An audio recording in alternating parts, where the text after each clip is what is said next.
Which brand offers the softest gold nib? Lamy, Pilot, Aurora, Edison, Platinum, PTL 5000A, etc.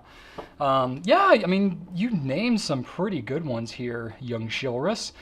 So Pilot Falcon, you know, anything that is listed as soft, I think is gonna have to kind of take the cake as far as having a soft nib, or anything flexible. I'm thinking like the Omos extra flexible, and you know, anything of course that's been modified, but I'm trying to stick more to like the kind of the factory stock nibs, things that you could, you know, easily kind of buy and find. So the Pilot Falcon with the soft nib, that one's kind of like right in there. It's gonna be really soft.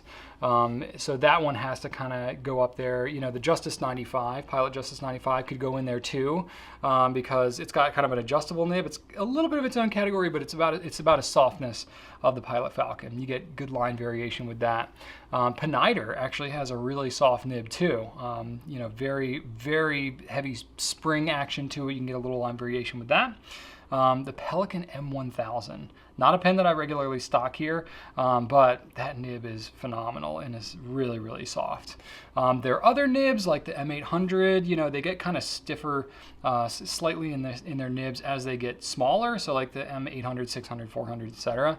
But the M-1000 in particular, the largest one, really, really soft. Another Pilot, the E95S, is actually surprisingly soft. They don't advertise it as soft or anything like that. It's a 14 karat nib. You wouldn't necessarily know looking at that pen how soft that nib actually is, but you can get a decent amount of spring to it. Especially I have the extra fine one, and it's pretty soft. That's really cool.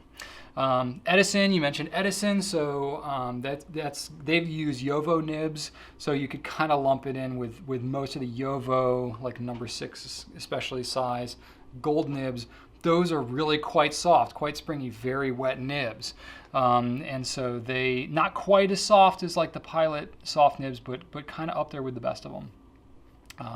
Visconti, I have to throw a shout out to them in here. Technically their nibs are not gold, they're palladium, but their palladium nibs are the equivalent of some of the softer, you know, gold nibs out there. Some of the softer like 18 karat nibs, and not quite Pilot Falcon, that kind of sets the standard, but that one goes up there too.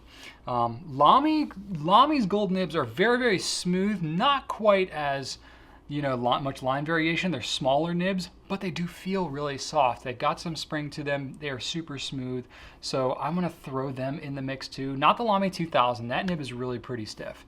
But the 14 karat like you would have on the Emporium, or the, you know, some of the Studios and CP1s, and some of the ones that have those gold nibs, they would be up there. You know, you mentioned Aurora, you threw them in here. I don't think that Aurora's nibs are really all that soft.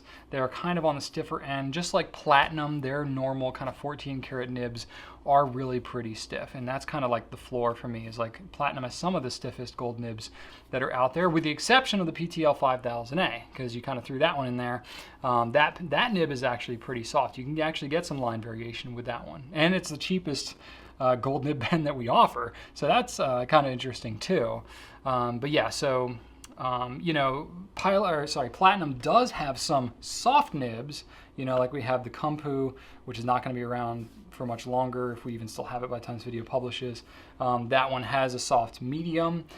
Their soft nibs really kind of end up being a little bit more like the non-soft version of Pilot nibs.